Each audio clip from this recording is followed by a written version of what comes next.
Greetings, it's New Zealand naturopath Eric Backer, author of Candida Crusher and formulator of the Candida range of products. I've got a whole lot of emails here from different people, mainly through the YouTube channel. I've had many questions from subscribers from all around the world. I'll start off with an interesting question here from a man, I think it's a man, Manu, and it looks like the surname's Kleistus. With a C-L-I-J, so that's Kleistus. So it sounds like a Dutch guy. Manu Kleistus is from Belgium, and Manu is asking me the question, Eric, can you please explain to us if there's any link between depression and yeast infection? Manu has written me a little bit of a story about himself, about depression and anxiety that he developed along with Candida infection, and he wants to know if there's a link between them both.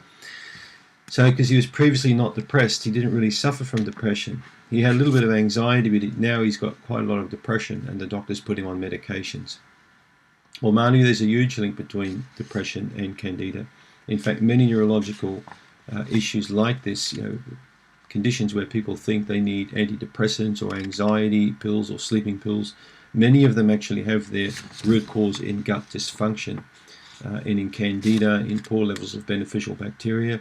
So let me explain a few things here. So really good moods, if you want good cognition and good mood, you need to have a good balance of, you need a very good digestive health, you need a very good connection between the gut and the brain, you need to have a very good level of a balance of stress hormones and many other hormones, neurotransmitters that allow the brain to connect with the body on multiple levels.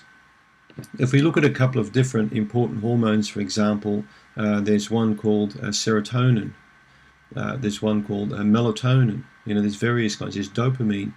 So dopamine and serotonin in particular, we're starting to learn recently that high percentage of these hormones is in fact made in the digestive system.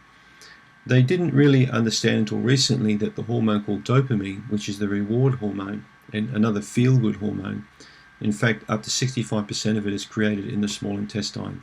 Doctors and scientists had no idea about that. Serotonin, the very important hormone that keeps us in a very upbeat mood, is in fact made primarily in the gut. So when you've got a yeast infection or bad bacteria, and especially, as we'll see in a minute, poor levels of beneficial bacteria, you're going to have a lot of problems with how you think and how you feel. Serotonin, for example, I've got a chart above me here, the neuroendocrine chart, so I can look at all the different, in fact I'll take it down and I'll show you. So here's one of my charts I have on the wall, one of my little flow charts. So you can see all these complicated little lines and boxes and everything. So tryptophan, for example, is a very important amino acid that you're going to get in your diet from different kinds of proteins. You'll find it, for example, in dairy products, you'll find it in certain nuts and seeds, contain tryptophan. So tryptophan in turn is a precursor, or it turns into 5-hydroxytryptophan, which in turn is the building block for serotonin. Serotonin itself helps the production of melatonin. Now all of these hormones have one big thing in common. They all need lots of B vitamins for these conversion pathways to work properly. And it's the same with dopamine. Dopamine also needs vitamin C, it needs iron, it needs magnesium, it needs vitamin B6 and vitamin B5. The B vitamins are actually made in the digestive system by beneficial bacteria. So when you've got a big lack of beneficial bacteria, when Candida has really created a lot of problems in the gut, and beneficial bacteria go down, now why does it happen? Antibiotics, they come back in again. People love to take antibiotics. They go to the doctor, I'm not feeling good. Well, you need an antibiotic, it's going to solve all of your problems. So the patient will go on an antibiotic, and then again and again. We had a patient recently that went for 9 years on antibiotics. I mean, how crazy is that? 9 years. I mean, this guy's gut was completely wrecked. So when you destroy more and more beneficial bacteria, you'll find that your depression will get worse and worse. Why? Well, you haven't got enough B vitamins to start with. You can't manufacture lots and lots of different kinds of hormones that make you feel good. Your libido goes, your appetite goes, your sleep goes, everything goes when B vitamins go.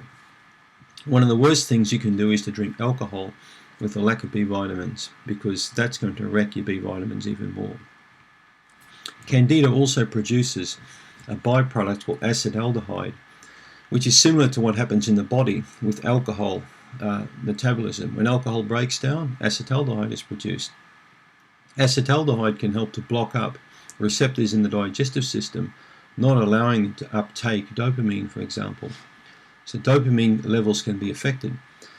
This can create a lot of problems in the body with the way your digestive system works, the way your brain functions, the way your moods function, all because of candida. Alcohol has a similar effect on the body, alcohol toxicity, that bad candida infection will have. What's the answer? Well, first thing you've got to do is try and eradicate the overgrowth of candida, get the balance back, get the beneficial bacteria back again. That's going to help you big time.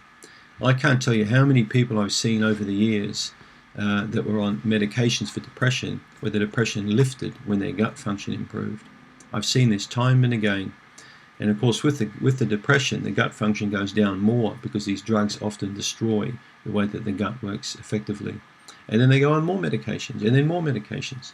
It's incredible how many people get messed up with medications.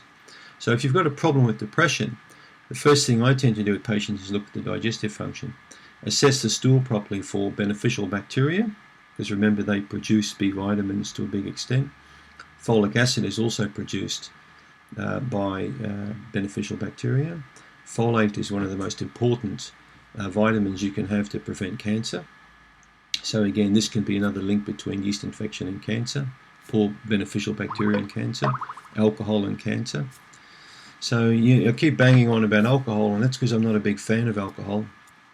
I do enjoy a glass of wine, here or there, or a cold beer, but it's not something I consume very much of. So Manu, just to answer your question, is there a link between depression and candida? There is a link between it. But you can't say that all depression is caused by candida, because there are cases, of course, of depression, which will have other causes. But if you do suffer from mood disorders, or you've had a problem with depression of recent origin, or it's come on all of a sudden, or you've never had depression, but now you've got digestive issues or yeast infection and you've got depression, get it sorted. And it might just hold the answer to making you feel a lot better. Thanks for your question, Marnie.